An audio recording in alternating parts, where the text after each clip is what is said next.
Iran যুদ্ধে জ্বালানি সংকটের আশঙ্কায় তেলের চাহিদা বাড়ায় সারা দেশে পেট্রোল পাম্পগুলোতে যানবাহনের দীর্ঘ সারি বন্ধ রাখা হয়েছে অনেক পাম্প।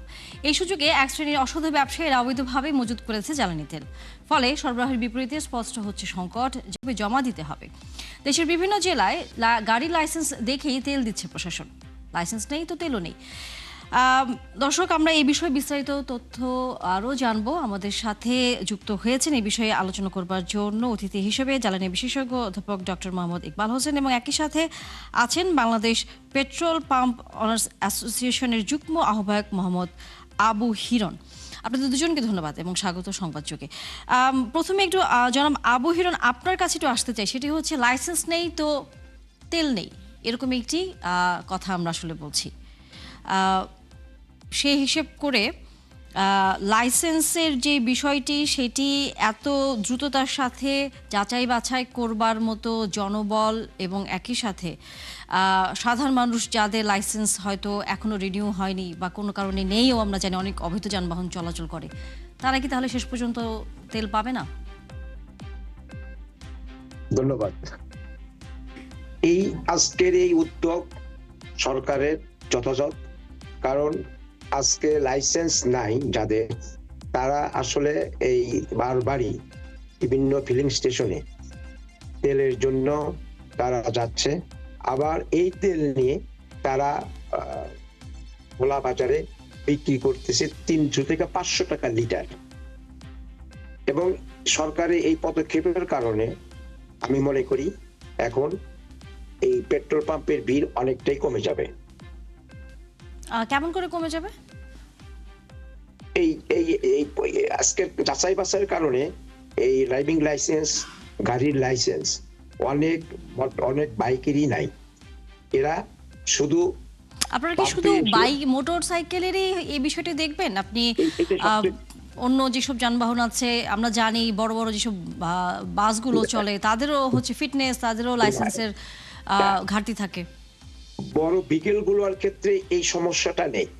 সমস্যাটা হচ্ছে আপনার পেট্রোল পাম্প সারা বাংলাদেশে, শুধু আপনার মোটর সাইকেলের যে প্রচন্ড ভিড় এবং সেখানে কর্মকর্তা কর্মচারী, আমরা যারা পেট্রোল পাম্পের ওনার, তাদের আমাদের স্টাফ গুলো সারাক্ষণ তেল দিয়ে যাচ্ছে, কোনো ক্লান্তহীন, রেস্টলেস। কিন্তু মোটর সাইকেলের এই ভিড় কোনোভাবেই কমানো যাচ্ছে না। আপনারা ভিড় কমানোর জন্য এই ধরনের উদ্যোগ নিচ্ছেন। আরেকটি কথা একটু আমাদেরকে একটু জানাবেন, সেটি হচ্ছে জ্বালানি তেল কি মজুদ আছে সরকারের পক্ষ থেকে? যদি আমরা একটু জানতেই চাই, যেহেতু আপনারা এর সাথে সরাসরি জড়িত।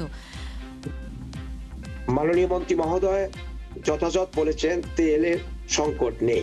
হ্যাঁ, যেহেতু মধ্যপ্রাচ্যে যুদ্ধের কারণে বাংলাদেশ সহ বৈশ্বিকভাবে জ্বালানি তেলের সংকট তো আছে। এরপরেও আমি মনে করি যে অন্য সময় বাংলাদেশে পেট্রোল ডিপোগুলোতে শুক্র শনি বন্ধ থাকে, শুধু 5 দিন তেল দেওয়া হয়। এখন কিন্তু কোনো ছুটি নেই, ঈদের আগের দিন পর্যন্ত তেল দেওয়া হয়েছে। তো এরপরে মজুদ কেমন আছে, মানে কতদিন পর্যন্ত আমরা চলতে পারি? এটা তো আসলে আমার পাম্পের কত মজুদ আছে সেটা তো আমি বলতে পারবো। গভর্নমেন্টের কাছে কত মজুদ আছে সেটা তো গভর্নমেন্টের কাছে এই হিসাবটা থাকার কথা, আমি তো আর বলতে পারি না। আচ্ছা, আপনি আছেন আমাদের সাথে, আমরা একটু আমাদের আরেক বিশেষজ্ঞর কাছে যেতে চাই, অধ্যাপক ডক্টর মোহাম্মদ ইকবাল হোসেন। সেটি হচ্ছে প্রথমে জানতে চাই, এই যে যুক্তিটি দাঁড় করিয়ে দেওয়া হচ্ছে যে লাইসেন্স নেই তো তেল নেই, এখন যেখানে যানবাহনের চলাচলের ক্ষেত্রে মোটরসাইকেল সবচেয়ে বেশি ব্যবহৃত হয়, এ ধরনের ক্রাইসিস শুরু করবার আগে এই বিষয়টি না ভেবে যখন এখন এই মোটরসাইকেলগুলো তেল নেওয়ার জন্য লাইনে দাঁড়াচ্ছে, পাচ্ছে না, এক ধরনের বিশৃঙ্খলা অবস্থা তৈরি হচ্ছে, তখন এই ধরনের যদি একটা সিদ্ধান্ত আসে তাহলে সেটিকে আরও বিশৃঙ্খলা অবস্থা তৈরি করবে বলে আপনার মনে করেন কিনা? আর যেহেতু বরাবরের মতো সবারই আগ্রহের জায়গা যে আমাদের আসলে জ্বালানি তেল, গ্যাস, ডিজেল, অকটেন এগুলো আসলে কতদিনের মজুদ আছে এবং আমরা কিভাবে সামনের দিনগুলোতে যাব, এটার একটা পরিষ্কার ধারণা আসলে আমরা পাচ্ছি না কোথাও থেকে। জি, ধন্যবাদ আপনাকে। বর্তমানে যে অয়েল বা এনার্জি ক্রাইসিস, এটা তো গ্লোবাল, বিশ্বের প্রায় সব দেশ এটা দ্বারা এফেক্টেড, এবং এই ক্রাইসিস ম্যানেজমেন্ট বা ট্যাকেল করার জন্য বিশ্বের বিভিন্ন দেশে বিভিন্ন পদক্ষেপ নিয়েছে। যেমন আমি যদি শ্রীলঙ্কার উদাহরণ বলি, সেখানে কিন্তু তেল নেয়ার জন্য কিউআর কোড ইন্ট্রোডিউস করেছে। কিউআর কোড অর্থাৎ কেউ আগে সেটা কিউআর কোড জেনারেট করবে এবং সেটা দেখিয়ে তেল নিতে হবে, এবং ওখানে লিমিট করে দেওয়া হচ্ছে কিন্তু আপনার কেউ হয়তো সপ্তাহে 25 লিটার বা 15 লিটার, কে 10 লিটার 20 লিটার এরকম নিতে পারবে, এর বেশি সম্ভব না, এবং কে কতটুকু নিচ্ছে সেটা কিন্তু রেকর্ডেড। তো তারা তো সেটা এগুলো বাস্তবায়ন করছে। আবার আরেকটা দেশে আমি যেটা দেখতে পাচ্ছি সেটা হচ্ছে গাড়ির যে নাম্বার শেষের ডিজিটটা সেটা যদি অড হয় সেগুলো অড তারিখে মুভ করতে পারবে, যেগুলো ইভেন সেগুলো ইভেন তারিখে মুভ করতে পারবে। অর্থাৎ এই ক্রাইসিসকে ট্যাকল করার জন্য বিশ্বের বিভিন্ন দেশ বিভিন্ন পদক্ষেপ নিয়েছে, বাংলাদেশও নিয়েছে, রেশনিং যে বিষয়টা। এখন আমাদের কাছে একটা দেখা যাচ্ছে, সরকার দৃঢ়তার সাথে স্পষ্টতার সাথে বলছে তারা ডিপো থেকে ফিলিং স্টেশনে তেল দিচ্ছে এবং ফিলিং স্টেশনও নাকি পাচ্ছে, এবং এখান থেকে কিন্তু সরবরাহ চেইন যেটা আছে এখানে দীর্ঘ একটা লাইন দেখতে পাচ্ছি। আজকেও আমি নীলক্ষেত থেকে তেল নিয়েছি, 1 ঘন্টা আমাকে দাঁড়িয়ে থাকতে হচ্ছে। এর পরিপ্রেক্ষিতে আমরা বরাবর বলেছিলাম আসলে সরকার কতটুকু ডিপো থেকে ফিলিং স্টেশনকে দিচ্ছে এটা ক্লিয়ার পাবলিক হতে হবে, এবং ফিলিং স্টেশনগুলো বিভিন্ন সময় কতটুকু দিচ্ছে কাস্টমারকে কনজিউমার লেভেলে সেটাও স্পষ্টভাবে পাবলিক রাখতে হবে। তাহলে আমরা দেখতে চাই আসলে ফিলিং স্টেশনগুলো যে তেল রিসিভ করছে এবং তারা যে ডিস্ট্রিবিউট করছে এর মধ্যে কোনো বৈষম্যতা বা কোনো গ্যাপ আছে কিনা। আচ্ছা, এখন সরকার নতুন একটা পদক্ষেপ, যেটা আমি বেশ কয়েকটা দেখলাম, যে ফিউয়েল কার্ড। আসলে এই উদ্যোগগুলো আগেই নেওয়া দরকার ছিল। আসলে ক্রাইসিস মুভমেন্ট ট্যাকেলের জন্য বিভিন্ন পদক্ষেপ নিতে হয়, এগুলো ধাপে ধাপে নিতে হয়, আমাদের দেশেও ধাপে ধাপে নিচ্ছে, কিন্তু আমরা একটু লক্ষ্য করছি কেমন যেন একটু স্লো, ধীর গতিতে। এই যে বর্তমানে যেটা আমরা দেখছি, বিজিবি মোতায়েন করা হয়েছে, ট্যাগ অফিসার অ্যাপয়েন্ট করা হচ্ছে, ভিজিলেন্স টিম করা হচ্ছে, এই বিষয়গুলো অবশ্যই দরকার, এবং আমরা আশা করেছিলাম এগুলো ঈদের আগে হবে। এগুলো আসলে আমাদের একটু মনে প্রশ্ন জাগে, সরকার এবং ফাংশনাল যে বডি আছে কর্মকর্তা লেভেলে তাদের মধ্যে কোনো গ্যাপ আছে কিনা, কারণ এই বিষয়গুলো ঈদের আগে আরো শুরুতে হওয়া উচিত ছিল। এগুলা, এই যে আপনি ফিউয়েল কার্ড বলছেন, এগুলো অযৌক্তিক কিছু না, এগুলো যৌক্তিক, এবং ফিউয়েল কার্ড একটা সমস্যা নতুন সমাধানের সুযোগ নিয়ে আসে। আমাদের দেশের যে ফিউয়েল বা জ্বালানি তেল যেটা নেওয়া হয় তার প্রায় 63% হচ্ছে গণপরিবহন বা ট্রান্সপোর্টেশন সেক্টরে যায়। আমাদের বর্তমানে যে অবস্থা, ফসিল ফিউয়েল বেসড অয়েল দিয়ে আরো বহু বছর, এমনকি আরো 25 বছর আমাদের যেতে হতে পারে। তাহলে এই ফসিল ফিউয়েল, ডিজেল, অকটেন, এগুলোর ডিস্ট্রিবিউশনটা আমার ডিপো থেকে কিভাবে ট্যাঙ্কারের মাধ্যমে আপনার ফিলিং স্টেশনে আসবে এবং ফিলিং স্টেশন থেকে ভোক্তা পর্যায়ে কিভাবে যাচ্ছে, এই সম্পূর্ণ বিষয়টাকে অটোমেট করতে হবে। বর্তমানে সরকার যে ফিউয়েল কার্ড ইন্ট্রোডিউস করার কথা বলছে একটা জেলাতে, এটাকে আমরা অ্যাপ্রিসিয়েট করি, কিন্তু এটা কোনো অস্থায়ী বা অ্যাডক সলিউশন যাতে না হয়, এটা আমাদের স্থায়ী প্রক্রিয়ার মধ্যে দিয়ে এটা নিয়ে আসতে হবে, কারণ ভবিষ্যতে এই ফুয়েল কার্ড সম্পর্কে তো পরিষ্কার কোনো ধারণা এখন পর্যন্ত আসলে সাধারণ মানুষ পায়নি। এটি কিভাবে তারা পাবে, সেখানে কি ধরনের সুবিধা তারা পাবে, এই বিষয়গুলো আসলে নিশ্চয়ই তো একটু জানানো দরকার। আপনার কাছে কি মনে হয়? না, এটা অবশ্যই জানানো দরকার। এটা একটা নির্দিষ্ট প্রক্রিয়ার মধ্যে দিয়ে হবে। যেমন আমি যদি বলতে পারি, আমি যদি স্বাভাবিকভাবে চিন্তা করি, এটা নিয়ে আমার কিছু নিজের কিছু চাওয়া আছে, নিজের কিছু স্বপ্ন আছে, নিজের কিছু পছন্দ আছে, বা এই বিষয়টা নিয়ে আমি কিছু কাজ করার চেষ্টা করেছি, কাজ করার চেষ্টা করছি। তো এখন প্রত্যেকটা ফিউয়েল কার্ড হবে এক একটা ভেহিকলের এক্সপেক্টে, প্রত্যেকটা গাড়ির এগেনস্টে এই গাড়ির রেজিস্ট্রেশন নাম্বারটা দিয়ে একটা ফিউয়েল কার্ড হবে।